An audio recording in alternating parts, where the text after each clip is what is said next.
What makes a young African military officer such a global concern that powerful nations can no longer ignore him? Why is a man barely in his mid-30s causing sleepless nights in the West's diplomatic circles? The answer lies not just in his actions, but in the fire of his message. Captain Ibrahim Traoré, president of Burkina Faso, is more than just a military leader. He represents a growing wave, a bold, unshakable defiance against Western dominance in Africa. And make no mistake, his rise is no accident. It is strategic, it is deliberate, and above all, it is awakening the spirit of a new Africa. When Traoré led a coup in 2022, many outside observers were quick to dismiss it as just another military takeover in a troubled region. But inside Burkina Faso, the story was very different. The streets filled with chants of liberation, not fear. Young people, disillusioned by decades of corruption, foreign control, and economic injustice, saw in him something powerful: hope. Unlike his predecessors, Traoré didn't bow to international pressure or sweet-talking diplomats from Paris or Washington.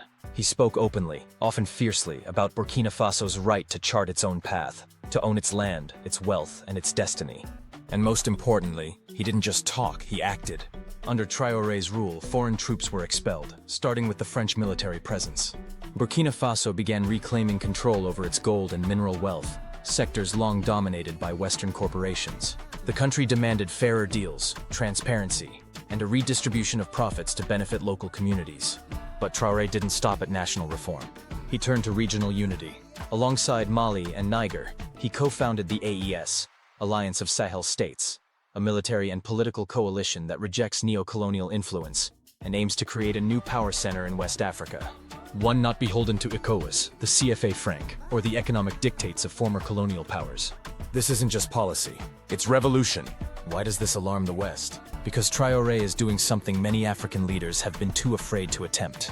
He is actively unraveling the system of control that Western powers spent decades building.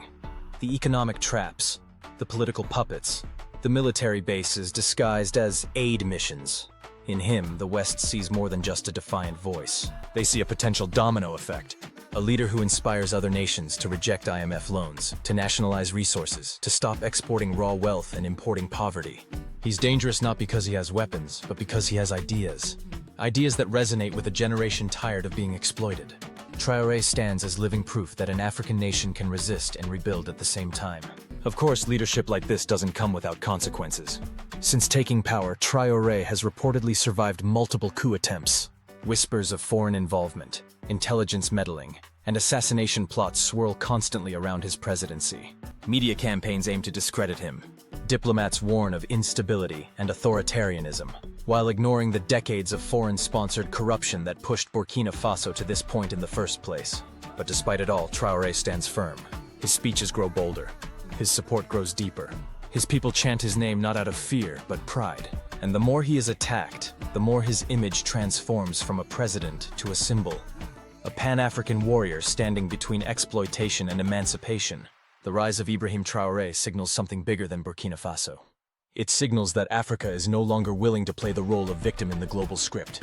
A new generation of Africans is rejecting the myth that prosperity must come through Western charity or foreign investment. They're writing their own future, even if it means confronting giants. Traoré is not perfect. No leader is. But what makes him matter is that he's willing to confront uncomfortable truths, to break old chains, and to imagine a future where Africa is respected not for its resources, but for its sovereignty. The world is watching, and many are worried. Because Traoré is doing what many thought impossible. He's changing the narrative, from dependency to defiance, from poverty to power, from silence to strength. Now the question is, will others follow? What do you think? Is Ibrahim Traoré the voice Africa has been waiting for, or is his path too dangerous to follow? Let us know in the comments. And if you believe Africa must rise on its own terms, then this is the place to be. Subscribe now for more deep dives, bold truths, and unapologetic African perspectives.